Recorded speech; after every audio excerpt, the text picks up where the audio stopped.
में से ऐसे कितने लोग हैं, हम सबसे सवाल कर रहे हैं, बताइए आपके पास कितना पावर है, आप क्या कर सकते हैं? क्या आप दिन को रात बना सकते हैं? क्या आप नदी को समुद्र बना सकते हैं?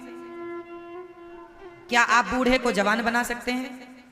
क्या जवान को बूढ़ा बना सकते हैं? क्या आप चाह कर भी अपनी कमर का दर्द मिटा सकते हैं? दवाई ही तो खा सकते हैं, अच्छा इलाज ही तो करा सकते हैं। वो इलाज के बाद भी दर्द जाएगा या नहीं, ये आपके हाथ में, आपके हाथ में होता तो दर्द ही ना होता। किसान खेत में बीज ही तो बो सकता है, कितने कुंटल फसल आएगी, किसके हाथ में है? क्या है? आपकी बेटी का विवाह कब होगा, ये आपके हाथ में है? आपकी बहू के बेटा ही होगा या बेटी ही होगी, ये आपके हाथ में है? बोलो मेरी माँ, फिर क्या आपके हाथ में है? आपको कितना लाभ होगा, कितनी हानि होगी, ये आपके हाथ में है। इसलिए बिंदास आनंद पूर्वक जिंदगी जीना सीखो, टेंशन लेके मरो मत, घबराओ मत। जो कष्ट आए, संकट आए, फेस करते चलो, उस सिचुएशन को हैंडल करते चलो, घबराओ मत, डरो मत, क्योंकि जो हो रहा है कहीं ना कहीं भगवत इच्छा है। इसलिए हर हाल में प्रसन्न रहना सीखिए। आपके हाथ में, हमारे हाथ में कुछ नहीं है, इसलिए जब कुछ है ही नहीं तो हम किसी बात की टेंशन लें क्यों?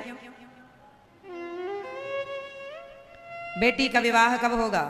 जब समय, आप कर्म, इसका अर्थ ये नहीं है कि आप कर्म ना करें, कर्म करते रहिए, प्रयास करते रहिए। बेटी का विवाह जब होगा, हो जाएगा, आप अच्छा लड़का ढूंढते रहिए, टेंशन नहीं लेना। अरे महाराज जी लड़का ही नहीं मिल रहा, घबरा रहे हैं, ब्लड प्रेशर हाई हो रहा, ये कोई बात नहीं। शांति से ये मान के चलिए, करता धरता भगवान है, जो करेंगे बिहारी जी अच्छा करेंगे। उनकी इच्छा में अपनी इच्छा मिला देनी चाहिए। कोई एक थप्पड़ भी हमारे गाल पे मारे तो ये मान लेना चाहिए कि ये भी भगवत इच्छा ही। क्या करोगे? भगवान की मर्जी के बिना कुछ नहीं होता। पत्ता भी हिल रहा है तो भगवान की इच्छा से हिल रहा है, ये समझिएगा। अब आप फिर सवाल करेंगे कि फिर जो लोग चोर चोरी करता है तो क्या वो भी भगवान की इच्छा है? हाँ, वो भी भगवान की इच्छा है, क्योंकि जब वो चोरी करेगा, पकड़ा जाएगा तो उसको दंड मिलेगा। दंड क्यों मिलेगा? क्योंकि उसके कर्मों के अनुसार उसके भाग्य में दंड का विधान था, तो वो वैसी जैसी होनी होगी वैसी करेगा। भगवान बुद्धि मति गति वैसी बना देते हैं, जो होना होता है तो मति गति भगवान वैसा ही।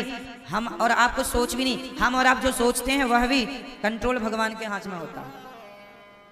हम उतना ही सोच सकते हैं तो भगवान सोचवाएंगे, उतना ही बोल सकते हैं जितना भगवान बुलवाएंगे, उतना ही कर सकते हैं जितना भगवान करवाएंगे, क्योंकि हम कठपुतली हैं, सब ही नचावत राम गोसाई। आज का आदमी व्यर्थ में टेंशन लेता है, व्यर्थ में परेशान होता है। ये जिंदगी परेशान होने के लिए नहीं मिली, ये जिंदगी मस्त होकर के जीवन जीने के लिए मिली है। खूब बिंदास जियो, आनंद से जियो, प्रसन्न चित्त से जियो। जो हो रहा है उसे भगवत इच्छा मानकर चलते रहो। आनंद के लिए जीवन मिला है, दुखी होने के लिए जीवन नहीं मिला कि जरा सा संकट आया दुखी होने लग गए, रोने लग गए। अरे जब अच्छा समय आता है आदमी का तो वो जब अच्छा समय आता है तो आदमी उस अच्छे समय को एक्सेप्ट करता है, स्वीकार करता है। तो बुरा वक्त आए तो उसे क्यों ना स्वीकार किया जाए। इसलिए हर समय को भगवान की कृपा मानकर, भगवान का प्रसाद मानकर उसे स्वीकार करना चाहिए। तो आप बताओ, आप और हम लोग क्या करते हैं?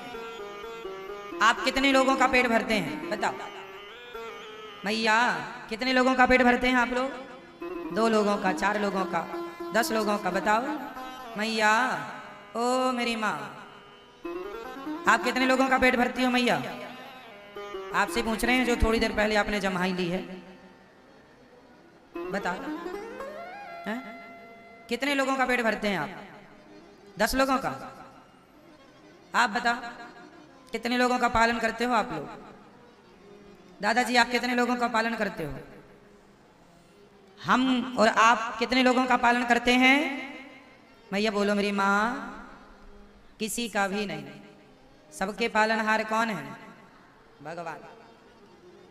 इससे क्या सिद्ध हुआ? हम जन्म क्यों लिए हैं? हम भगवान को प्राप्त करने के लिए, अच्छे काम करने के लिए, अच्छे विचारों को प्रकट करने के लिए, अच्छे रास्ते पर चलने के लिए हमारा जन्म हुआ है।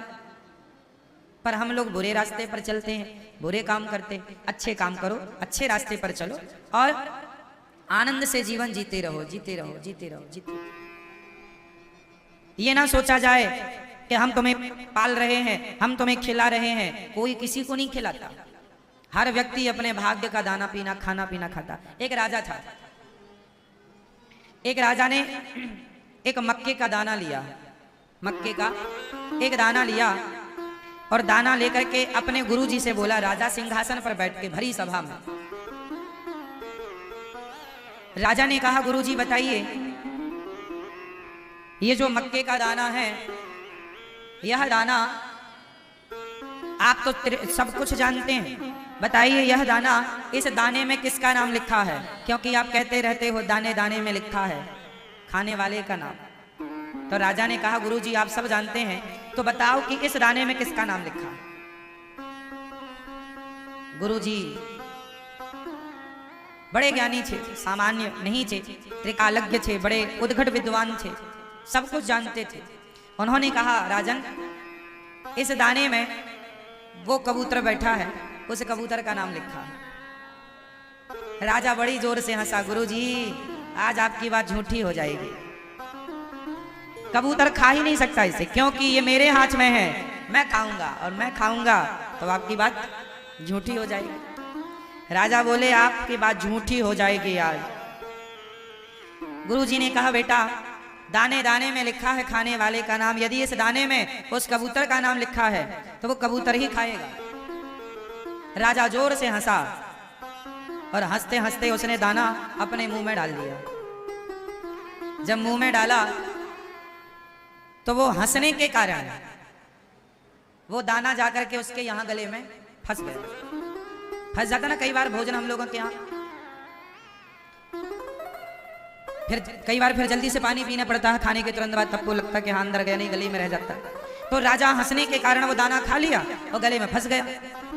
अब फंस गया, वो चिल्लाने लगा, ये वो चिल्लाने लगा। तब क्या हुआ? अचानक उसे छींक आई, और जब छींक आई तो दाना नाक से बाहर आया, और बाहर आया तो छींक के कारण प्रेशर से दूर गिरा। दूर गिरा तो पक्षी तुरंत उड़ करके आया, दाना मुंह में दबा के भाग गया। गुरुजी ने कहा, दूसरे के भाग्य का खा भी लोगे तो वो तुम्हें पचेगा ही नहीं, इसलिए दूसरे के हिस्से का नहीं खाना चाहिए। जो थाली दूसरे के लिए परोस दी गई है वो थाली आपको नहीं, अर्थात वो भोजन आपको नहीं करना चाहिए। जो अन्न किसी के लिए निकाल दिया है वो उस तक पहुंचाओ, वो ना मिले तो गाय को खिला दो, कुत्ते को खिला दो, उसके हक का ना खाओ। जैसे आपके दरवाजे में कोई भिखारी आया, आपने कहा रुको हम आपके लिए कुछ लाते हैं, आप अंदर लेने गए मुट्ठी भर चावल, कटोरी भर चावल, तब तक वो भिखारी चला गया। अब वो कटोरी भर चावल आपने उसके लिए निकाला है और वो चला गया। अब उस चावल का क्या करेंगे? उस चावल को अब घर में अंदर ले जाके वहां मत डाल दो जहां से लाए हो। अब वो किसी के हक का निकल गया, वो किसी के नाम से निकल गया। अब क्या करना चाहिए? अब उस चावल को वो चला गया जिसको देना था, तो या फिर किसी दूसरे को दो, कोई दूसरा भिखारी आ जाए तो उसे दे दो, या गाय को दे दो, या कुत्ते को दे दो, या पक्षियों को दे दो, पर उसे आप ना ग्रहण करो। पैसे भी किसी के नाम के निकल गए तो आप उसे दीजिए, अब उससे अपना काम ना करिएगा, क्योंकि हम सब लोग अपने हक का खाएं, किसी और के हक का ना खाएं। इसलिए कहा करता हूं कि हम और आप पालनहार नहीं हैं, हम और आप किसी का पेट भरने वाले नहीं हैं, सबके पालनहार भगवान हैं। कितना हमारे पास जो धन है उसमें भी कितनों का नाम लिखा है, ये ईश्वर ने पहले से तय कर रखा है।